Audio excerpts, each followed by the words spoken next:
pela palavra. Deixa eu apenas fazer uma pequena reflexão contigo, de forma muito rápida.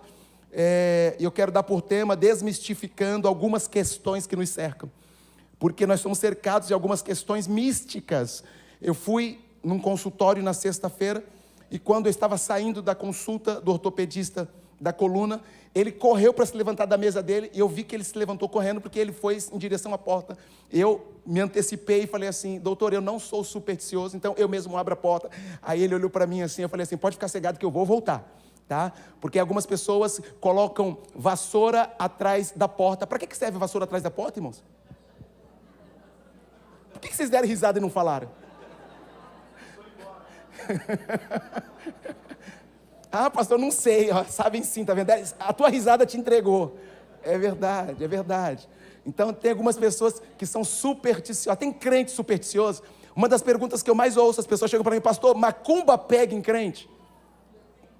A resposta correta é essa: depende do crente. Se o crente for um crente meia boca, um crente que tiver dos altos e baixos, aí o macumbeiro vai lançar a macumba, infelizmente, muitas vezes, o olho gordo, inveja, né? Então como é que eu faço, pastor? Você tem que estar escondido em Deus, no esconderijo do Altíssimo, porque nenhuma praga, nenhuma peste, nenhum olhar contrário, palavra maldizente vai te alcançar, se você estiver efetivamente debaixo da proteção de Deus. Um membro da igreja me chamou: pastor, eu preciso que você vá lá em casa comigo. Eu falei assim: para quê, irmão? Eu pensei que era um almoço, uma janta. Não, ele falou assim que ele tinha algumas imagens que ele comprou, que eram imagens de escultura, na época que ele fazia oferendas a deuses pagãos, e ele falou assim: eu queria que o pastor fosse lá e tirasse aquilo da minha casa. E num primeiro momento eu até pensei, eu falei assim: vou lá, amanhã estou lá, vou quebrar tudo aquilo e jogar fora. Aí depois, na hora, o Espírito Santo de Deus já tratou comigo e falou assim: foi ele que levou para a casa dele, por que você que vai tirar? Aí eu falei com ele: irmão, eu vou lá contigo, eu vou lá na sua casa, mas quem vai tirar da sua casa é o Senhor mesmo, porque quem deu a legalidade, quem abriu a porta e levou para dentro da sua casa foi o Senhor que colocou, foi o irmão que levou para dentro da tua casa. Então eu vou selar uma testemunha ocular, eu vou estar em intercessão, mas é o irmão que vai retirar da sua casa. Nós vamos levar para um determinado local, e não joga fora inteiro não, vamos quebrar, tá? Para quebrar toda a marra, toda a maldição, para que outra pessoa não tenha a oportunidade de Satanás levar outra pessoa e ver aquilo e levar para a casa dela. E assim nós o fizemos. Então nós precisamos entender que existem algumas questões que precisam ser desmistificadas, alguns cenários, até mesmo dentro da igreja. As pessoas querem espiritualizar tudo. Tem maridos que a esposa fala assim: o chuveiro queimou. Ele fala assim: eu vou entrar em processo de oração, vou jejuar, para ver quando é que Deus vai tratar comigo, para eu trocar a resistência. Tem coisas que você não pode espiritualizar.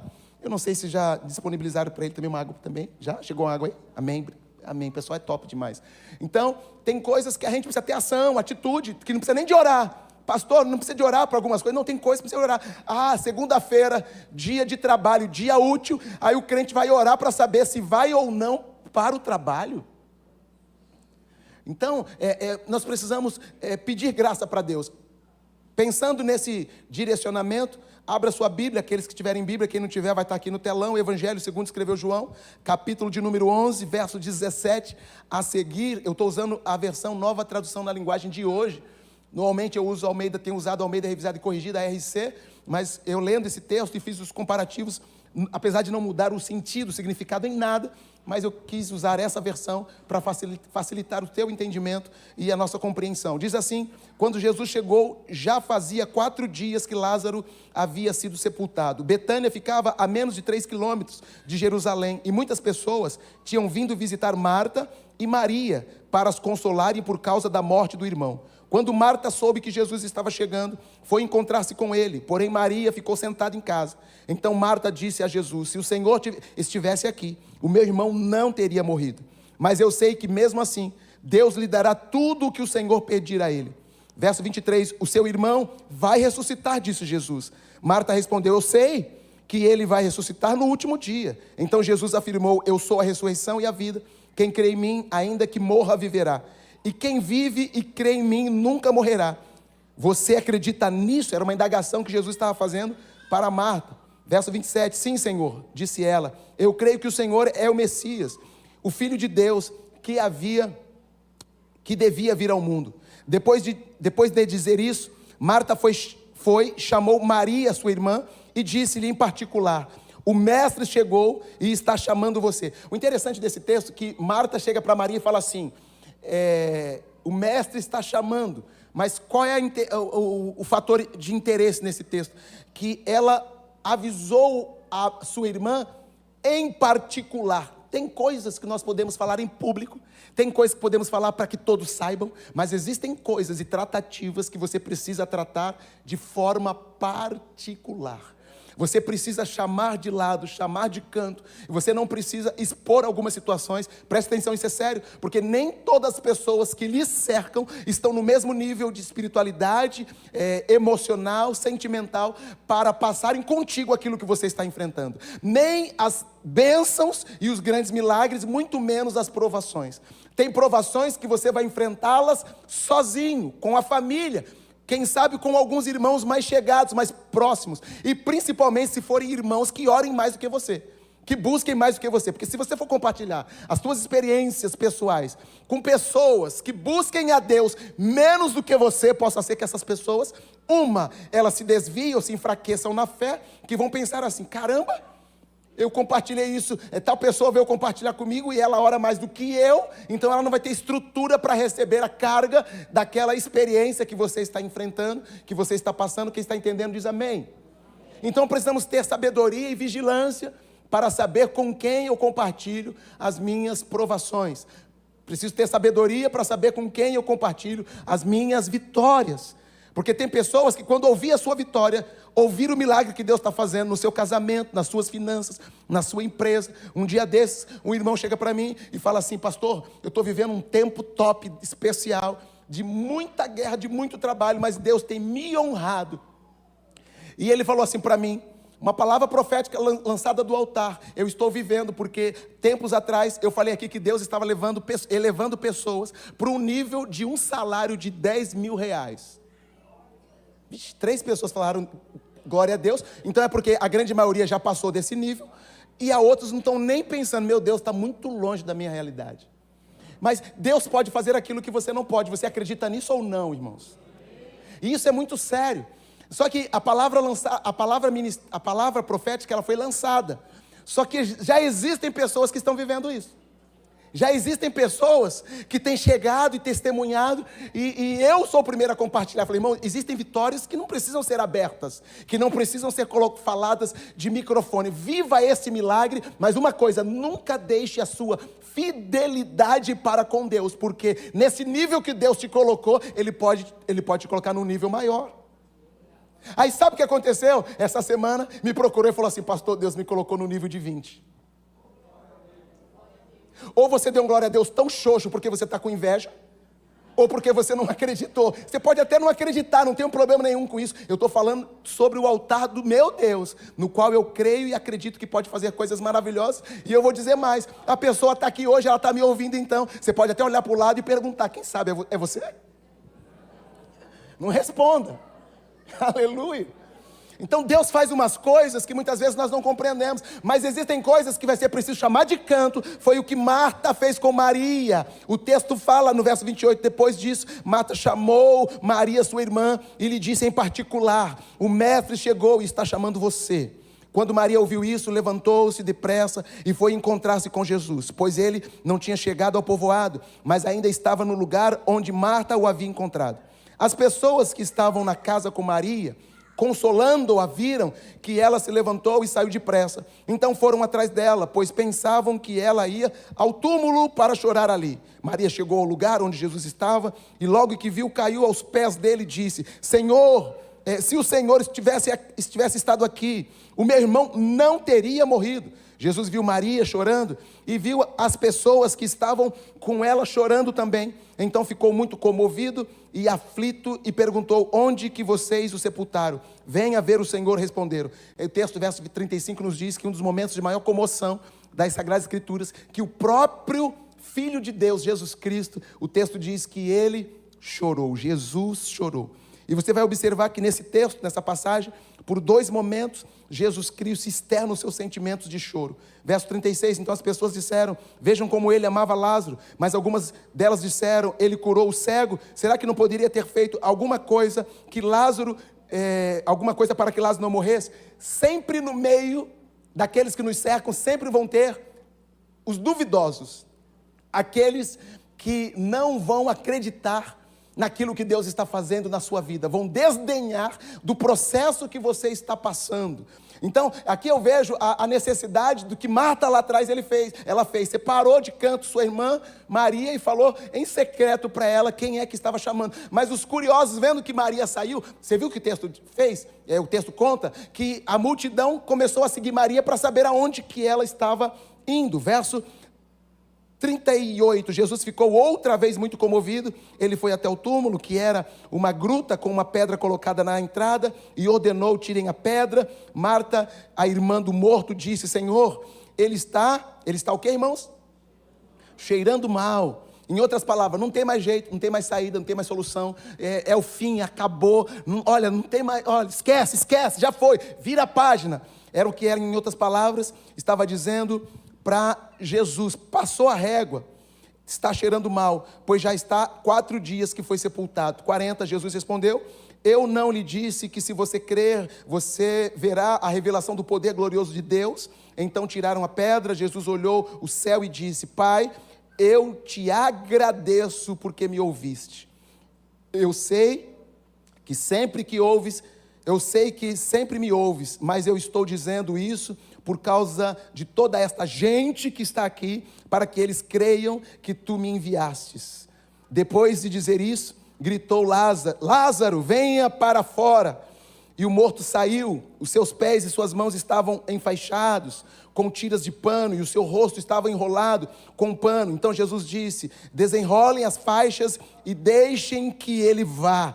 Verso 45, e aqui eu finalizo. Muitas pessoas que tinham ido visitar Maria, viram que Jesus tinha feito e creram nele. Nós vemos aqui, dentro desse enredo, dentro desse acontecimento, uma família central sendo acometida de um encontro marcante com a pessoa bendita de Cristo Jesus. Mas nós vemos aqui também que existiam os coadjuvantes, pessoas, uma multidão que o cercavam, multidão na casa de Maria, multidão que depois seguindo Maria, e multidão agora que o texto fala que eles tinham visto o que Jesus tinha feito com a vida de Lázaro. Irmãos, uma coisa tão interessante, eu meditando nesse texto e pensando nas Sagradas Escrituras, existem nos corredores das igrejas, de uma forma em geral, espalhadas pelo mundo, pessoas com equívoco no fato de reconhecer em dar um passo atrás, porque diz que dar um passo atrás é um ato de desonra. Eu já acredito que quando eu dou um passo atrás, em alguns momentos, a minha visão, ela se amplia, o meu foco de visão, ele é aumentado quando eu me distancio para ver um determinado cenário. Mas dizem aí nos corredores das igrejas pelo mundo, que reconhecer um erro, reconhecer um equívoco, ou dar um passo atrás, é algo desonroso. Mas o que é importante, meditando nesse texto, e nós entendermos que nós precisamos entender isso, em especial nesta fase que nós estamos vivendo, que é uma fase de expansão, uma fase de crescimento, é desmistificar, ou seja, deixar de espiritualizar tudo. Tem coisas que eu vou precisar ir para o jejum, para a oração, para a meditação da palavra, mas existem coisas que não exigem e não necessitam de eu ter estas ações, porque estas ações, elas precisam ser naturais, elas precisam ser diárias nas nossas vidas. Olha o que diz o livro de 1 Coríntios, capítulo 2, verso 14 e 15, diz assim: ora, o homem natural não compreende as coisas do Espírito de Deus, porque lhe parecem loucura, e não pode entendê-las, porque elas se discernem espiritualmente. Eu estou usando mudei versão, tá, João? ARC. Mas o que é espiritual discerne bem. Olha o que diz o texto. Mas o que é espiritual discerne bem tudo, e ele de ninguém é discernido. Ou seja, pessoas naturais que não estão no mesmo nível, elas não estão preparadas para discernir algumas coisas que Deus quer revelar à igreja, que Deus quer revelar a você. Mas o mesmo texto continua dizendo que aqueles que são espirituais, eles vão estar por cima da situação, vão ter capacidade de discernimento e perceber, ter a percepção de quando é o inimigo agindo, atuando, tentando destruir, tentando dilacerar, tentando acabar, tentando puxar para baixo. Mas ele também vai entender quando não é o inimigo e são as próprias pessoas maliciosas, com más intenções, com maus objetivos.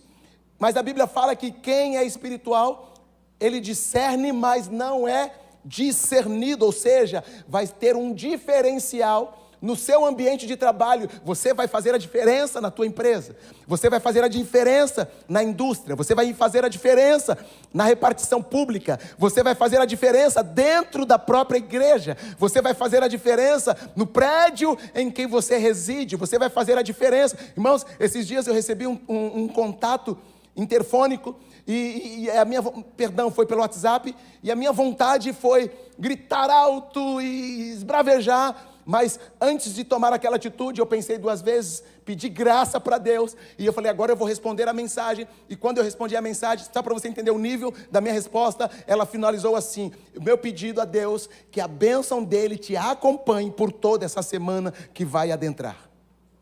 Então nós precisamos começar a compreender como é que as coisas agem, como é que as coisas fazem, como é que as situações, elas se desencadeiam na vida daqueles que são espirituais. Então, diante disso, eu preciso perceber que existem algumas mentiras de Satanás. Repitam após mim: mentiras de Satanás.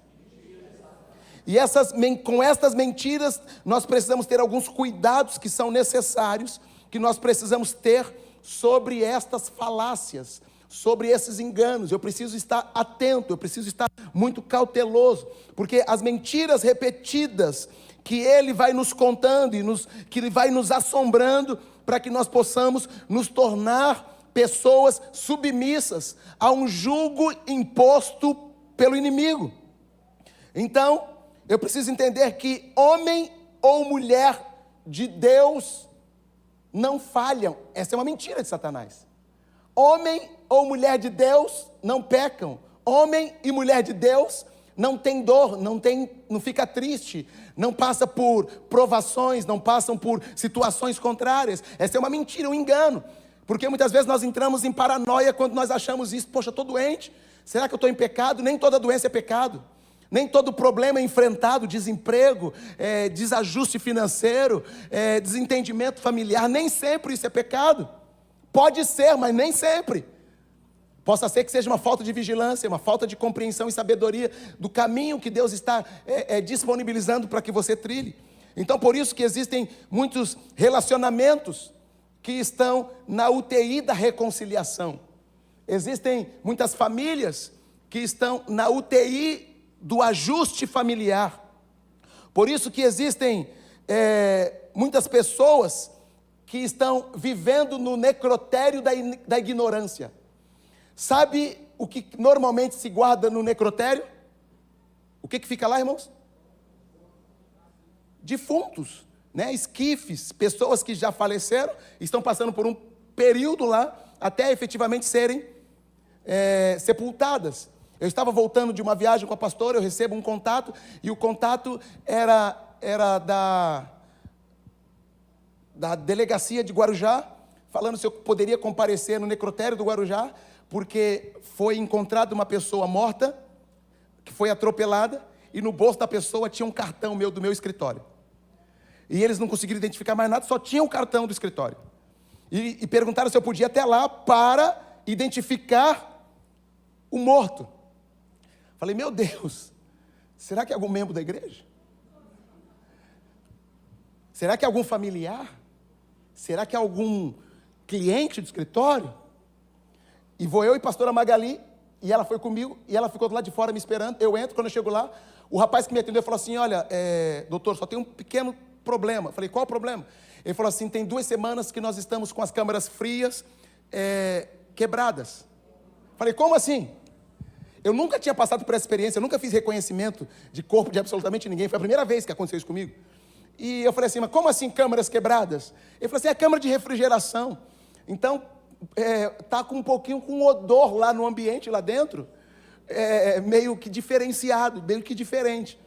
E eu, leigo, né, bobo de tudo, eu falei, não tinha entendido, compreendido ainda a noção do que eu iria me deparar.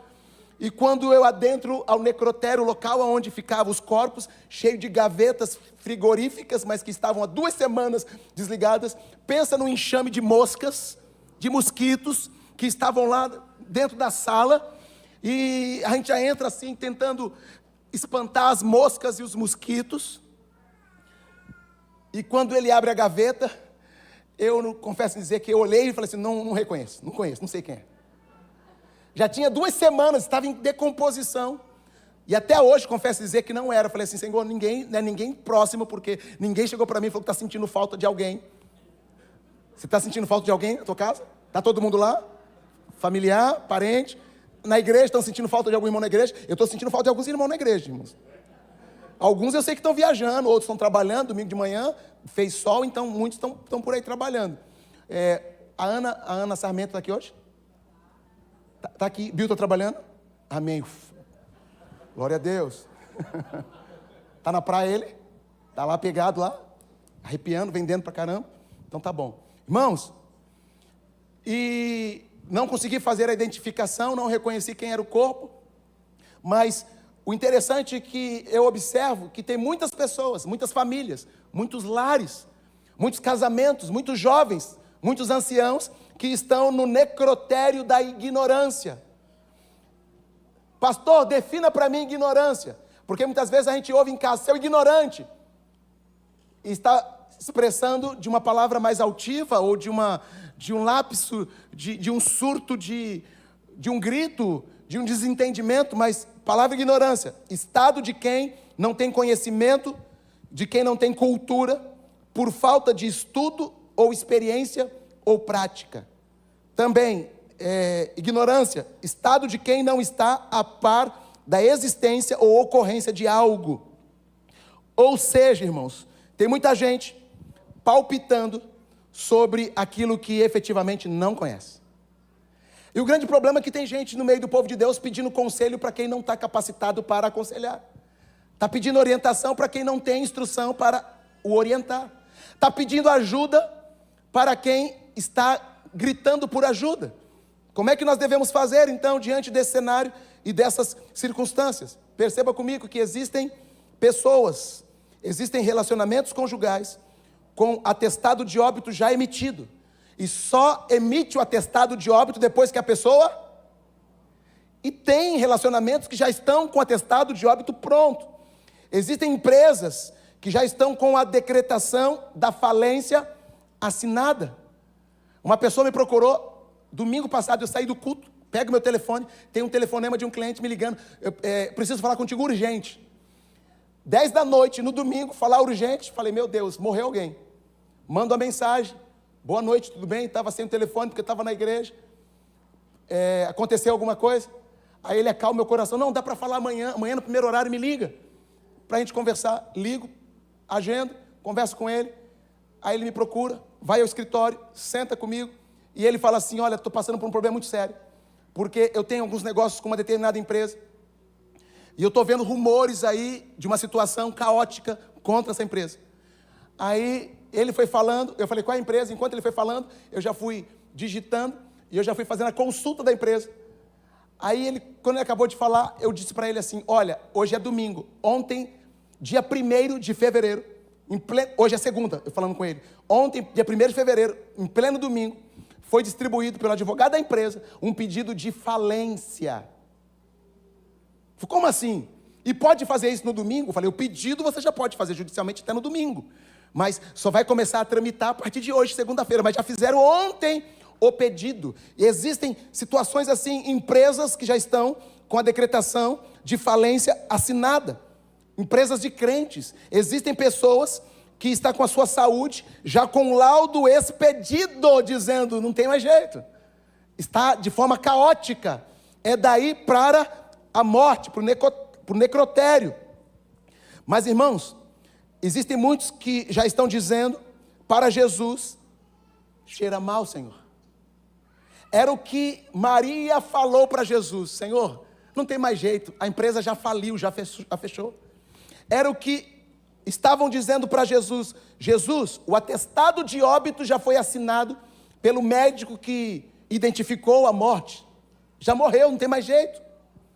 Tem pessoas que estão dizendo: Senhor, as portas já se fecharam.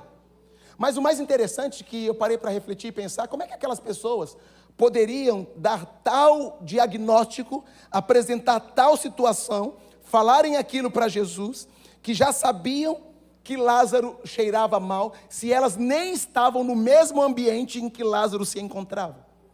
Sabe por quê? Porque eram as mesmas pessoas que estavam na casa de Marta e Maria, que estavam à beira do caminho observando, e agora estavam na porta do sepulcro aonde Lázaro foi sepultado. Eram as mesmas pessoas que estavam sem fé, sem credibilidade e sem capacidade de acreditar no sobrenatural. Eu quero, como servo de Deus e profeta de Cristo sobre essa igreja, profetizar um tempo de sobrenatural, um tempo de milagres, um tempo que você nunca viveu. A Bíblia nos fala que aquilo que o ouvido não ouviu, o olho ainda não viu, ainda não chegou ao coração humano, são as coisas que Deus tem preparado para aqueles que o amam.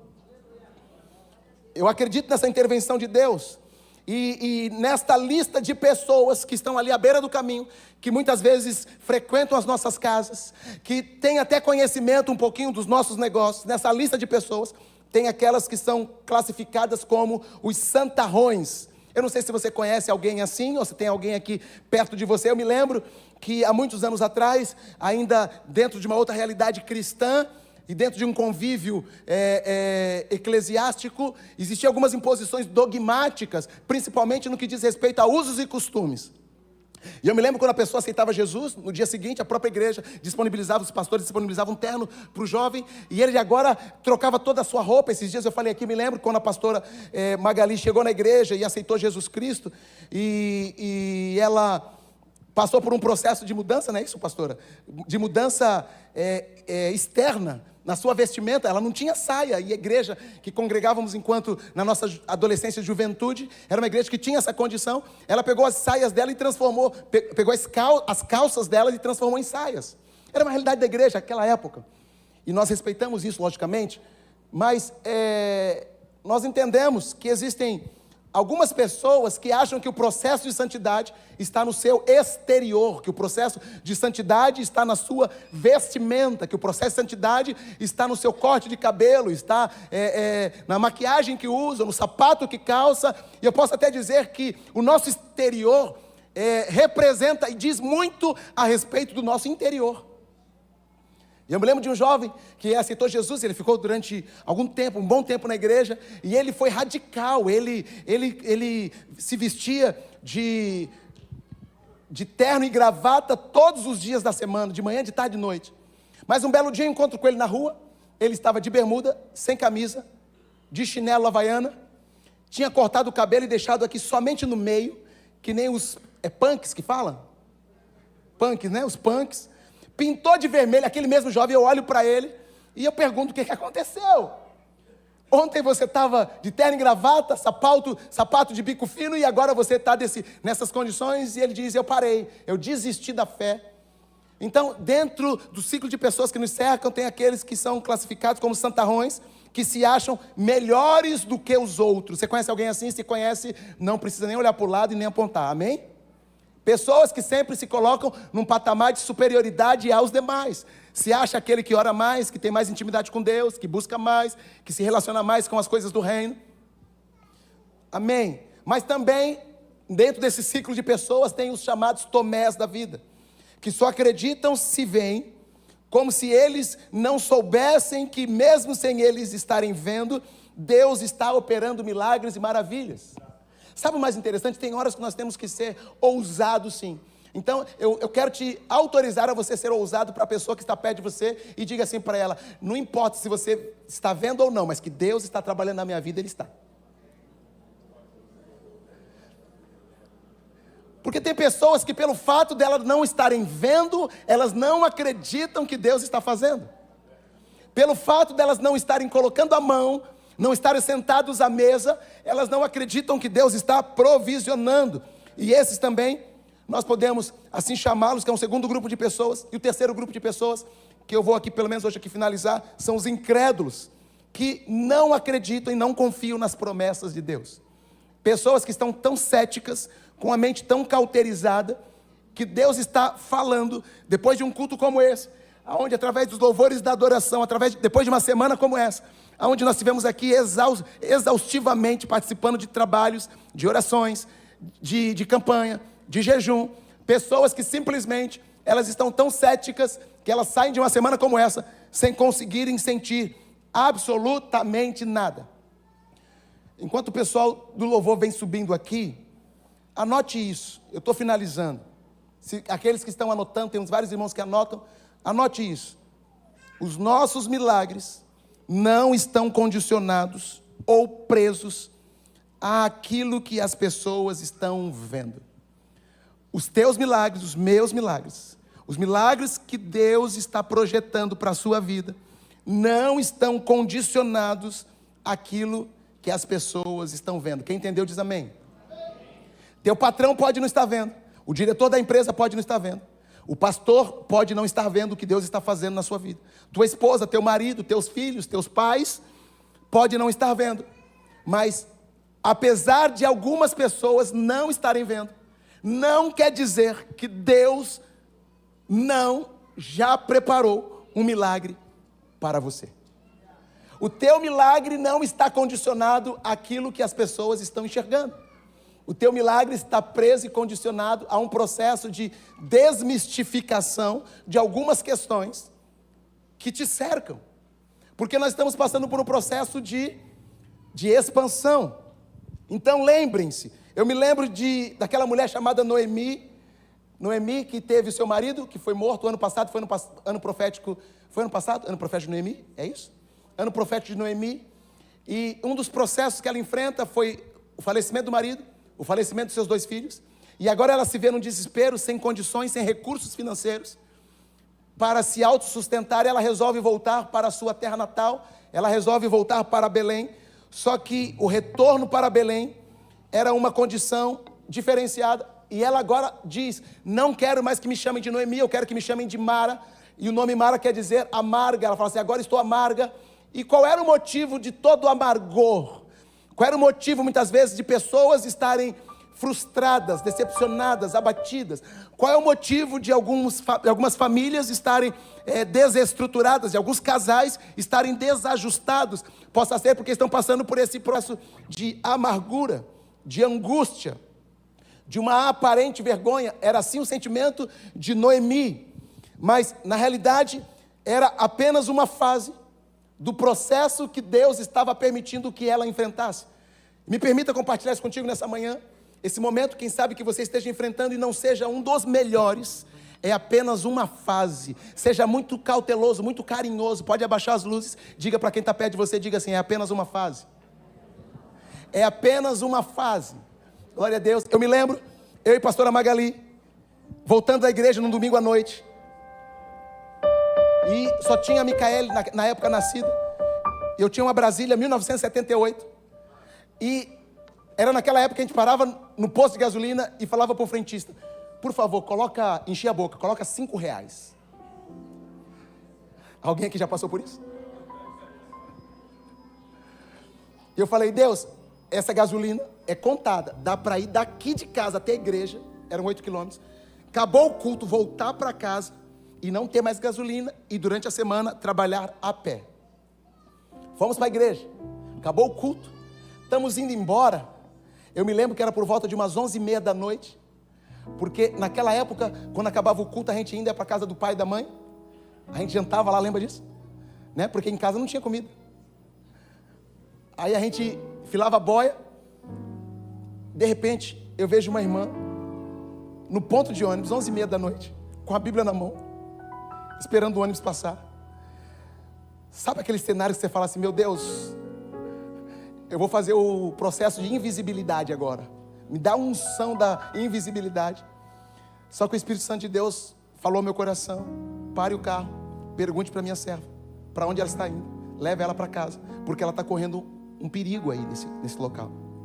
Eu paro o carro, eu falei assim, em nome de Jesus, Deus não vai fazer isso comigo. Essa irmã, mora do lado da minha casa. Na rua de trás, na rua da frente, na esquina. Não pode ser longe. Pai, Senhor, irmã. Ela olha assim. Pai, Senhor, filho. Fala assim, a senhora está indo para casa? Estou indo para casa.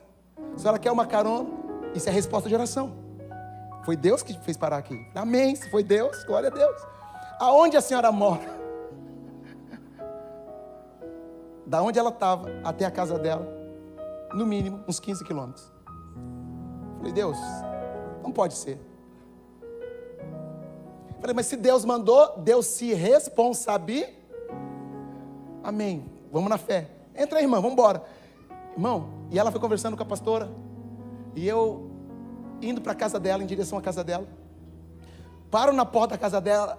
Eu falo, Deus, uma coisa é certa. A fé da tua serva foi poderosa. Ela chegou na casa dela. E agora, para eu chegar na minha? Voltar para casa. Voltando para casa. E eu falando, Senhor, tem misericórdia. Eu pensando no pensamento, né? Porque tem muitos maridos, eu sei que muito marido vai se identificar com isso. Tem problemas que a gente não fala para a esposa, sim ou não? Nem tudo você tem que contar para ela. Pastor, mas como é que não tem que contar tudo? Porque tem cargas, você é o homem da casa. A tua mulher é o vaso mais frágil. Eu não estou falando para o marido nenhum esconder as coisas da esposa.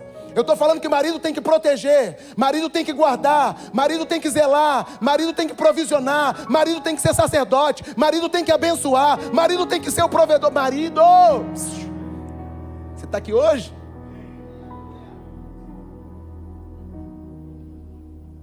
E eu ali, Senhor, tem misericórdia, dá graça.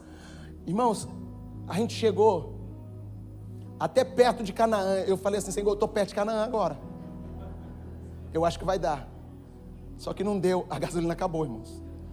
A uns 4 quilômetros de casa. Eu falei para ela, hoje é teu dia de pilota de Fórmula 1. Passa para o volante, porque agora eu vou empurrar a nossa carruagem de fogo. E eu fui durante 4 quilômetros. Sabe o que é isso? Diga comigo, 4 quilômetros. Quem sabe que é 4 quilômetros diz amém. Diz, eu sei, pastor, que é 4 quilômetros. Antes da cirurgia, eu estava correndo 5. 4 quilômetros empurrando a Brasília.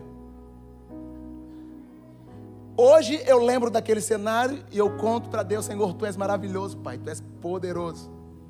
São histórias, são circunstâncias, são cenários que na época eu estava dizendo, período de amargura, período de sofrimento, período de angústia, período de dor, período de aparente vergonha. Deus, imagina os irmãos passando aqui agora, porque funciona assim, o pastor chega na igreja, a pé, esse pastor não está orando. O pastor chega na igreja, com um carro quebrado, esse pastor está desviado. O pastor chega na igreja com o carro do ano, o pastor está roubando, sim ou não? Mas sempre vai ter a turma que vai falar, sim ou não? E isso tem na tua casa, na tua empresa, na igreja, na praia, no time de futebol, no time de vôlei de praia, de futebol. Como que é aquele futebol que joga por cima da rede? Futevôlei. A irmanice está aí, eu vi a irmanice e o Edson. Irmãos, eles são fera do futevôlei. E a Emily, que é a professora do futevôlei. Cadê a Emily? Eu vi a Emily aqui também. É a nossa personal trainer, né? E ele também é personal? Personal também. Fiquem de pé os dois, por favor. Por um lápis, Emily, de memória, me deu aqui eu fiquei com medo de falar o nome dele, eu não quero errar. Me ajuda aí, então. Eu ia falar Arthur.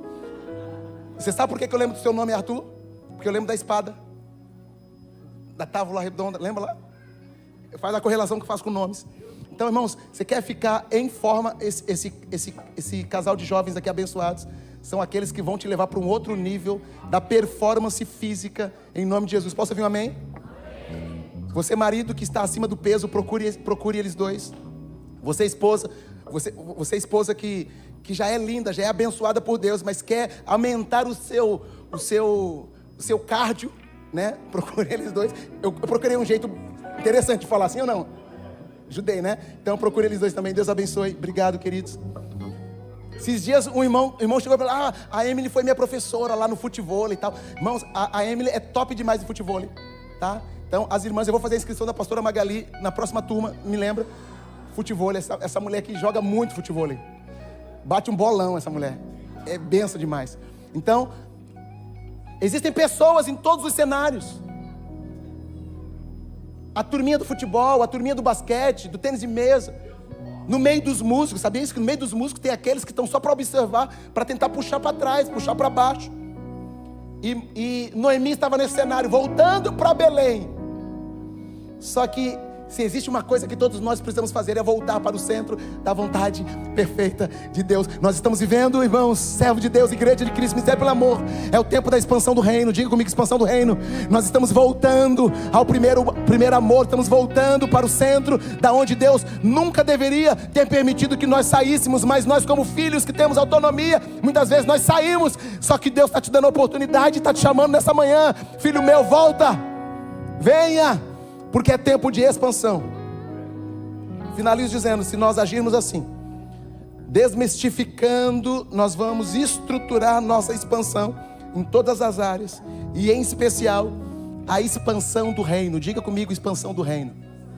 Fechei, irmãos, para não dar continuidade. Nós vamos participar da ceia, e a ceia representa